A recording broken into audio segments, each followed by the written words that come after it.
The Emperor of the Sands ruled the Rift from the moment he arrived. Riot set out to make a champion that was different. So I mean, Azir pretty much has really strong laning phase against every single champion. That's true. But what they made shocked Azir, everyone. best playing pick champion in the game. He has engaged, he pretty much has literally everything the champion can have. One champion set a new course for League. And Faker is trying to 1v4 now, and he will be able to. And long may he My reign. TV coming in, Faker looking to make the block against Ruler. Owner goes in. T1 in the clutch. R2 down, please. Production on this video is amazing, guys. Azir. Okay, so the fabled Emperor of the Sands is one of the most powerful, game-breaking, and important characters in League of Legends history. And his dynamic kit is one of the most compelling designs Riot has ever put together. Best design in the game, baby. Oh, that's me. Most complex That's my Revenue Shuffle, champion fellas. in the game. But the Emperor didn't start out by demanding perfection from his players. He does not dream that he, Shurima's greatest emperor, can at long last earn his ascension and bring back his broken city. Back in 2009, Ew, during that the animation. beta period, Riot had an idea He's for come a long way. water champion named Well, who evidently took is this, inspiration Dota? from Dota All-Stars Morphling. But Well, the Hydra Soul, didn't work out. And the issue wasn't actually his design, it was his model. Given how primitive League's engine was back then, having a VFX-heavy champion with splashy Did that Twitch particle just effects straight up wasn't breathe dive tenable, over under so the tower? they Y'all see scrapped that? him until the engine could keep up, by which point Well's watery foundations had ironically inspired a sand-centric champion, Seth. But this time, the issue with the champion was his design. The idea behind Seth was a mage whose abilities spread sand That'd have been throughout such a cool the vote rift, right there. sort of like how the Zerg spread creep in StarCraft. The So idea it could be was like that sand as that the just like sand grabs them, spread, there was kinda like less maybe works safe like areas weighty. for enemies to stand on, with Seth gaining bonuses for landing damaging abilities on players in the sand. He could even summon a sandworm, but generating all the many sand particles required caused lower NPCs to struggle, something Riot refused to budge on. So they reworked Seth from the sand spreader of Shurima into So its I lost didn't know this. emperor, Azir used to be named Azir. Seth.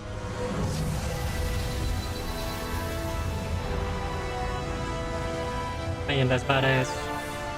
Azir, patterned after the Egyptian sun god Ra, was the last ruler of Shurima before it fell, and in fact he was partially responsible for the fall. Azir's hubris led to the downfall of his empire, but he returned from the dead millennia later to exact revenge and restore Shurima's glory. And so Riot set about translating the responsibility of an emperor and his imperious arrogance into his actual kit. It took no less than 4 separate designers, but by the end of Look at this. You used to like spawn a tower in the middle of the lane that just like shoots in 4 directions. That would have been crazy. 2014, after Well, not languishing anywhere. in development Or hell for for sieging. 5 years, Azir was born. Shurima never fell. It only awaited my return. Azir's kit revolves around his W ability, Arise, which summons sand soldiers to the rift. His Q, Conquering Sands, moves them, and his E, Shifting Sands, allows Azir to dash to one. If a soldier goes through an enemy, it damages and slows them, and if Azir tries to attack an enemy near a soldier, it will attack them instead. For his ultimate, Emperor's Divide, Azir summons a moving wall of shielded soldiers that damages and, crucially, knocks back any enemies with which it introduction if you don't know collides. what Azir The wall does. stays up for 5 seconds and blocks enemy pathing during that time. And Azir's passive lets him set up a temporary turret on the rubble of a destroyed one. Azir's kit seems simple on the surface, but his complexity doesn't come from any single thing. In fact, there are thousands of facets of his kit that make him a tier above almost every other champion in the game. For example, Azir is a spellcaster, but he's also auto-attack dependent like a marksman. He has arguably the best crowd control in the game, but it's contained entirely in his ultimate. He has great mobility, but his long cooldowns and spells that require immaculate used to have positioning so mean he can much range. easily overextend. Okay, here's one of my bad clips. Let me He can. let me get some context on that one. I'm zooted on the Za, right? Like this is like 4 years ago from this clip. I'm zooted on the Za. I'm playing against Malphite top, and I was so bored of playing against Malphite top. I just went bot lane and like forced like a player. I just like mechanically misplayed it, and yeah, it is very funny. Excel in isolated Very lane funny to states, watch that but one isn't back a every time. natural-born roamer or skirmisher in the early game, and once he gets out of lane, requires perfect mechanical precision to capitalize on his scaling.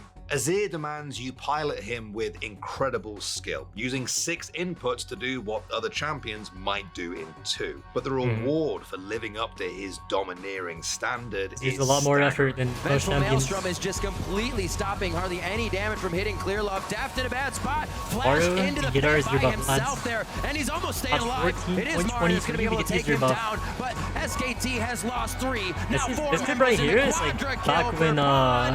what's Bang, the original only one that's Nunu? not there. Original When Nunu basically gave you an executed extra at the dash for absolute 2 is OP. highest level of play, there is nothing And that Azir Azir had cannot do. so much Q damage, so much range. Returns.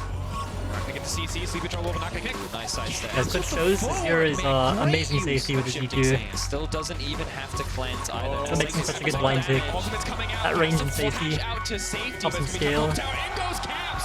No hesitation. Why do you eat under tower like that?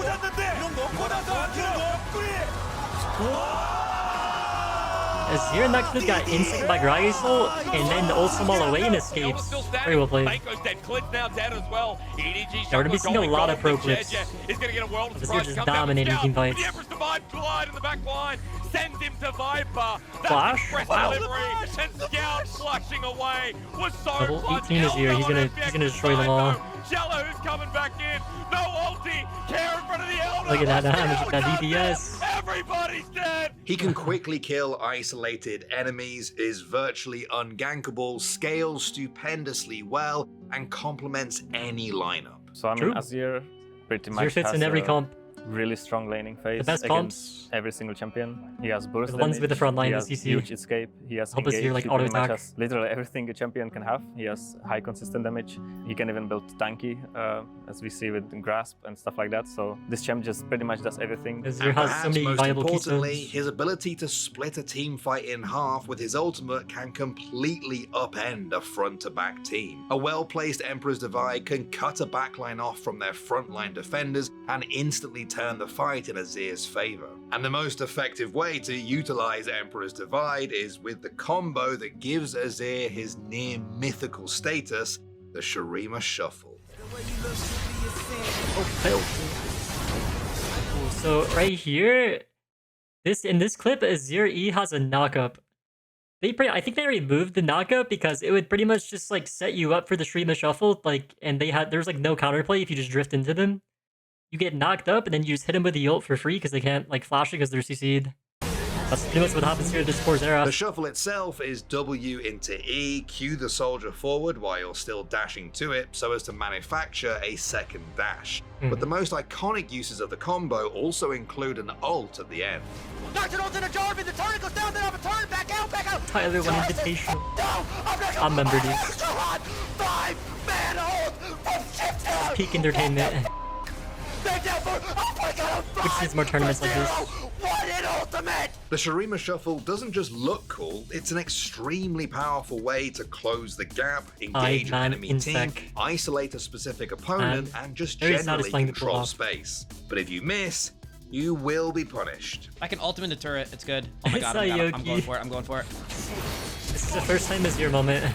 He didn't Guys, that was EQ and not he ults the the wrong play way. there. That was not the play. You don't just have to be good at Azir. It's just to very make it punishing work. mechanically if you You make any have to be mistakes. untouchable. Babby, Black says Hoodie's here though. Yeah, he's right. Best way to play is just to try to be untouchable, play front to back in your fights. This clip he gets a nasty 5-handle. I remember watching this live. I watched a lot of pro play. Still watch a lot, not as much these days. For like domestic and A. I still watch like almost every game in the world. What was your picks this year? You got turbo nerfed. Alright, just about done with this edit. Now, time for a quick break. Hey, have I you think this started is like cutting an the ad. Cash App ad? Floor skip the ad part. basically is the ceiling.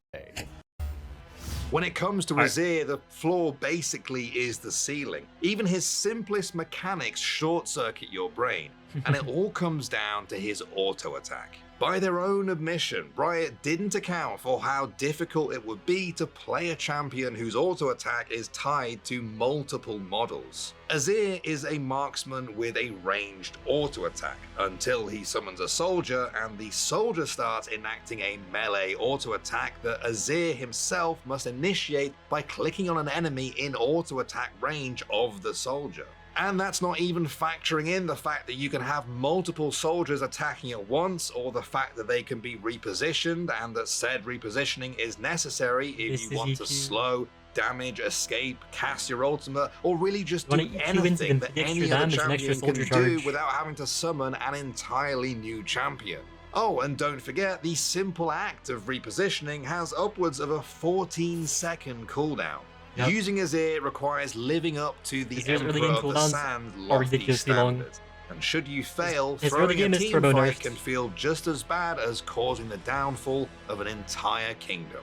Whether it was fully intentional or not, Azir's lore elegantly matches his gameplay. Just as commanding Imperial forces carries responsibility, so too does ordering around Sand soldiers. One misstep is all it takes to suffer costly mistakes. Because it was so well set up by the Tigers. The divide and conquer is what they want. Oh man, this is such a bronze play by Faker. He messes up the EQ. The Emperor's divide, but he doesn't have many places to run to. He's sitting in the brush now, trying to chunk out Kuro, get something done. Flashes forward, trying to get the kill, but he gets knocked back. But kind of pointless. He's gonna fall. That's the ace for Rocks Tigers, who just blew this game wide open yet again. Oh, I missed this meta. You good. Not sure realize on Azir. Your laning phase by relying on your poke, avoiding early skirmishes, backlining like a marksman, and then, when you see your window, striking them with a devastating shuffle. Toby's got some soldiers forward, but they want to burst them down 100 to 0. They don't quite do it though, and the damage comes through. But look at the damage. Toby gets a 3-man sweep on in, and just turns the fight, takes out the Zeri. Mastering Azir requires patience, dedication, and countless hours of practice. Even in the most seasoned hands, he can still be unwieldy. T1 steal so helps their teammates are so good at the game too. Down about half health, but there's the slicing mouse from Ganna. Bounces into the backline Mystic. Azir is a highly specialized champion who, in spite of his difficulty and modern-day cult-like status, changed League of Legends forever. Azir had what has to be the roughest launch of any champion in League history. He could dash infinitely between soldiers, disable towers with his ult, or ult nothing at all. By Riot's own admission, disable Legends forever League history. He had what had a cult-like status, changed League of Legends. Here's the mechanics they got rid of that a lot of us miss as original Azir players. Like, so here's the knockup from Azir, and then there's no counterplay from that. You get hit by the Azir ult. And then, yeah, like there's a bug where you kind of just infinitely bounce. I think it's triggered here because he has nowhere to land. It doesn't like push him over the wall for some reason. And it's like a anti dash mechanic. Like you can't like, for example, Rengar leap out of like over the Azir wall. You can't like what's it called? What's like another ability? Like Kha'Zix. It'll just make you like bounce away. It was very OP and frustrating to play against, especially when like this bug would happen where you just like infinitely bounce in the air. Champion in League history. He could dash infinitely between soldiers, disable towers with his ult, or ult nothing at all. By Riot's own admission, they were fixed towers with his ult, or ult nothing at all. This bug, oh my god, this was so painful. It was like there was like a few months where this bug was like around and Riot like wouldn't fix it, and like so much pain, guys, so much pain. By Riot's own admission, they were fixing Azir bugs for months after his release. For years, for 10 years. But Azir's presence on the Rift was necessary. Around the time they were designing Azir, Riot noticed that the competitive champion pool had become quite restrictive. There were only a few champions who were strong at what players decided the meta required, so in an effort to rebalance the game, they set out to make something truly singular. Some accuse Azir of being the perfect execution of a terrible idea, because he was broken.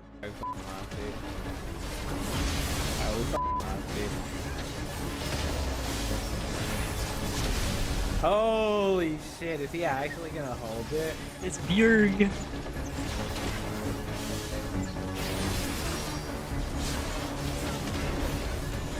Enemy team legit couldn't even reach him.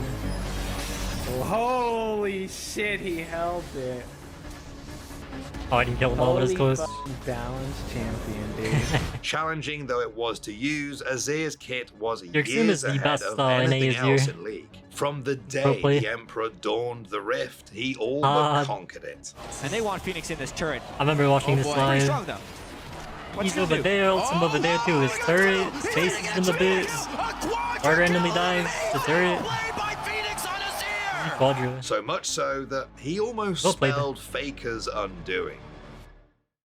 In 2015, SK Telecom T1 technically had two mid laners, their explosive ranked superstar turned world's winner Faker and EasyHoon, who SKT had brought over from their sister squad because of his skill on control mages. I remember EasyHoon played like a ton of Cassiopeia in Azir. Whenever he was in the game, I don't understand why didn't they just like ban Azir. Well, the Azir Zed meta was awesome.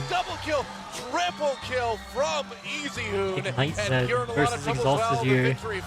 How teleport's just too OP and like SKT would like sub Zed out can't really Faker play for in EasyHoon whenever they needed the Emperor of the Sands, which, because of Azir's overall importance in the meta, was a fairly common occurrence. In fact, SKT's now historic run at Worlds 2015 was fueled in part by EasyHoon's Azir. And inhibitor number 3 gonna be going down. Wolf and Bangi in pursuit. Peke goes down. The fight resumes 3v5. So as what are the can't shields? even kill off EasyHoon. Like He's got more shields than health bars. And everyone's dying. Oh, Neil's Channel. the only man alive. This will be the game. SK Channel Telecom T1 are undefeated still in the World Championship. But Faker refused to ride the bench. He practiced Azir non-stop in order to remove the need for EasyHoon altogether, which he did. And it's just easy for them to back off, especially when they're 7K. Oh, Faker's going in, big flashes it, knocks back two people with the Emperor survive. They're gonna find BDD, and Utara is gonna follow suit, and Faker with the big play underneath the inhibitor tower. Faker refused to be second best at anything. Like Azir, he was born anew to conquer everything his eyes could see. Lahens, he wants to be the guy. He wants to make the play. He's gonna get in that back line. Presses his R button. Kuma just dies immediately anyway. And Genji, it looks like they have done it for game number 1. Massive divide though, and a chance here, but so much less. What was that damage actually? Quadra comes out from the side of Faker. The issue with Riot shot. creating such an ambitious champion was that he couldn't be controlled. Azir's design complexity made him prone to bugs, and his changelog is basically a novel. But he also represented a more philosophical problem for the game on release. Azir was all but impossible to balance. In the hands of casual players, Azir was nothing special, but in the hands of high-level competitors, he left little to no room Zero for P in the Baron Pit. Don't fight Azir over Baron Pit. Abadaga wants to get out. A nice interrupt there, but a nice outplay. You just don't make it work like that, man. Abadaga 1v2. Here It's comes like Shurima trap. Kind of fire. There. It goes golden. Big shock blast from TT. And you count. I remember watching this game live. They find Hong. Occasionally watch LPL. Quadra. Can you get a penta? No. Shanks denies the penta. Denies TT. And P's able to get over the wall here as well. Chains of Corruption into the air as Chovy. That's a really nice angle. 4 of them, and just like that, Genji decide they want to win a team fight. Chovy has had enough of the fooling around, and Willer will go down as well. It's a triple for Canyon. It's a clean ace. And I think they might just end the game. Riot recognized this, of course, and nerfed him. Unfortunately, he then became so weak that he was barely a champion, even within the professional scene. The issue is that the second they tried to make him viable again, It's like, his presence he's not really even that OP looking at these stats, no? They literally only nerf Azir because of presence. This is a high presence. in professional play skyrocketed. Within no time, he was right back on the world stage. Azir is OP in pro play because they have communication. Like, just the fact he's like a safe, like, scaling pick, really. Lording over the professional meta as if it was his empire. Like, people are just like too afraid to like try to counter pick Azir. Just match him by playing like another control mage, hoping they can I guess like match him in team fights.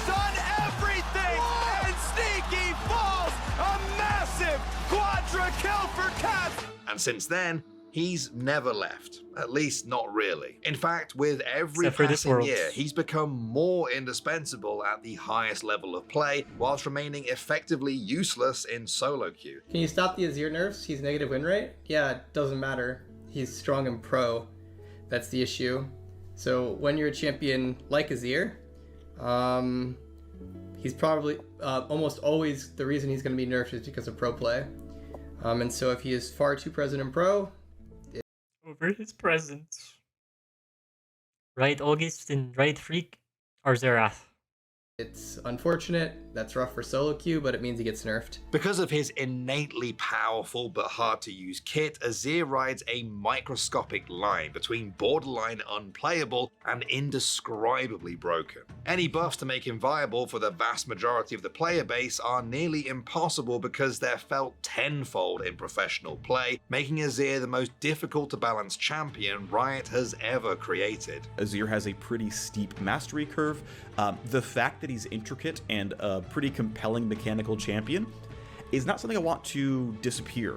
But I think there are tactics I can bring in that can buff him in low MMR and nerf him in higher MMR and just bring him closer to playable for most people.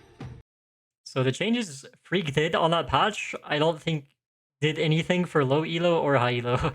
They kind of like dumbed down Azir's kit a tiny bit, but it didn't even change like his like win rate. To this day, Azir is the most divisive made him more like frustrating to play in the early game. His presence in professional play is unparalleled and is sometimes seen as a hindrance to the spectator experience. As a viewer, I feel like the viewers lose when Azir's playable. Like, I don't know. I'm a bit of an Azir hater, even though like. What do you guys think in the comments? Do you like seeing Azir in pro play, or do you think it's boring just because he gets picked like a lot? I love seeing him in pro play. I think he's very exciting because like he has a lot of impact in team fights. He can make those like game-winning engages or those like really flashy plays with his engage, like his ultimate. I love to see it. I think he's fun to play and he has his high moments, but he's too safe. Like they got to do something about how safe he is. His Q and E are like combined 30-second cooldowns now, so I'd say he's a lot less safe than he used to be. Because it's just going to make the game so slow. And like you end up with the Azir. It's pretty easy to punish Azir and in the early game. Nothing happens. Put him like severely behind these days. Like one.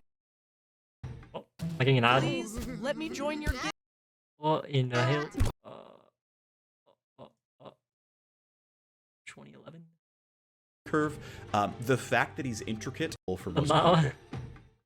To this day, Azir is the most divisive champion in League. His presence in professional play is unparalleled and is sometimes seen as a hindrance to the spectator experience. As a viewer, I feel like the viewers lose when Azir's playable. Like, I don't know. I'm a bit of a moments, but he's too safe. Like, they got to do something about how safe he is because it's just going to make the game so slow.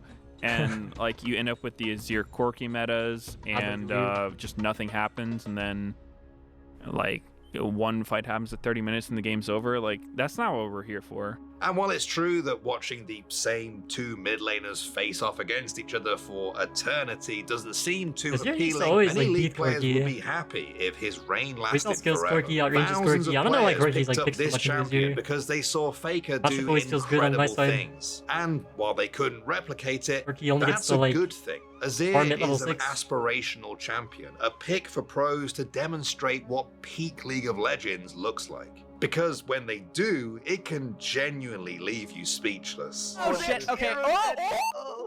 Oh, Faker! Jesus Christ, they won it. They won it. Let's get so What's more, there are those that believe Azir's dominance is being overstated, or at the very least, oversimplified. This idea that he's the #1 mid laner is just false. And the issue with this is that pro players generally... Now, we just started getting Xeraths, because it's not like these champions can just always go on you. And even if they can, the team composition This comp he's drafting here on the other side. We just... This is, yeah, these are like champions that are like really... That are like... Are good into Azir because they can like match his range or like poke him out. And can like stay out of range of his soldiers, basically, his Q range. started getting Xeraths. Corki, that's Because at like it's not level these 6 when he champions gets his can rockets. just always but go on you. And Rocket even if they Corki can, is kind of nerfed. the Like team more auto attack compositions this matter current more patch. than just the one-to-one vacuum. When I read stuff like this, I just get very upset because it simplifies League of Legends in a way that, one, is not actually accurate, and then two, limits the perception of viable champions inside of the game, and it's very frustrating. That said, there's no arguing that Azir is the champion around which professional League of Legends orbits. But Riot have never folded on Azir. They could have gutted this champion, but they didn't. His core identity so many has times. remained the same for 10 years. He's been making and breaking the... They have gutted his numbers. They have taken away mechanics. Greatest players in the game eventually since they always the day like he graced give him the some Rift. tiny buffs He to is make him both slightly a playable proving again. ground and a paintbrush for the world's most elite playmakers. Riot set out to make a king of the mid lane, a dominant presence with unique gameplay. But what they got was an emperor. It is very tough not to have the cleanse. Stays on the flank, gets inside. TP coming in, Faker looking to make the play against Ruler. This play is so ballsy. And again, the combos are clean, the hostile takeover. And he just untouched this whole fight. It's so sick. Looking to leave no survivors alive. 369 admits the entire team will get And the turret fling. T1 in the clutch. R2. I kind of watch this play again, like... So Azir uses everything, he uses his EQ, he uses his flash charge, off his turret. But nobody's like trying to punish this. Yas doesn't need to do anything, they all like dive in on their backline, that's interesting for the AD carry. They just let Azir freely auto-attack the ball to death here and let him make that play. I guess even if they make that play onto him, he's got Zonia's under his turret. I guess they're just like doomed. Thanks for watching. If you want more content like this, hit the sub button and ring the notification guys, check out theScore Esports for if you want to watch this video without my videos you won't yapping. find anywhere else. Hit us good up video, on very our well Twitter, made. Instagram, Facebook, Pretty and good take. TikTok. I also agree with their take that Azir's the hardest champion in the game simply because of how guarded his early game is and the fact that you just have to work so hard to make your champion strong and you just have to play the game like fundamentally perfect. And of course he's like very punishing to make mechanical mistakes on. I played every single like champion in the game and like it just feels like playing checkers versus chess, you know? Like mechanically they're so much easier, like you can like just slam your freaking fist on your keyboard, press every button, and like fight champions the entire game. You don't have to play like as correct fundamentally on them, and it's just like easier to get away with like mistakes, really. But yeah, let me know what you guys think in the comments. Do you think Azir is the hardest champion in the game, and why or why not? Of course, this is just like everyone's like own opinion, based on their own experience playing the game. Yeah, I'm interested in what y'all think. I hope you guys enjoyed this video. If you want to see more React videos, let me know down below in the comments, please. If you enjoyed the video, please body that like button. Subscribe if you're new. Shout out to theScore Esports. I appreciate them using my clips. That's pretty cool to see.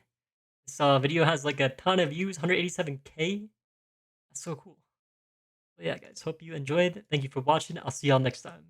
Peace. Hey everyone, in today's video, I'm reacting to the theScore Esports video about Azir, and it's focused on the claim he's the hardest champion in the game. It's a fascinating deep dive into Azir's current abilities, his previous kit iterations, and his historical dominance in pro play. Fun fact, they even included some of my clips from my livestream as examples. For those who don't know me, I'm Body Those Fools, an educational content creator that's made Azir for 10 years ever since his release in 2014. I'm a multi-time challenger that has hit rank 1 on Azir with very high win rates in high elo every single year, and I have YouTube videos uploaded to my channel where I've even solo killed and beat Faker multiple times in solo queue when he visited NA for Worlds. Now that you know a bit about me and my history with Azir, let's dive into the video and see how theScore Esports breaks down what makes him a challenging and iconic champion.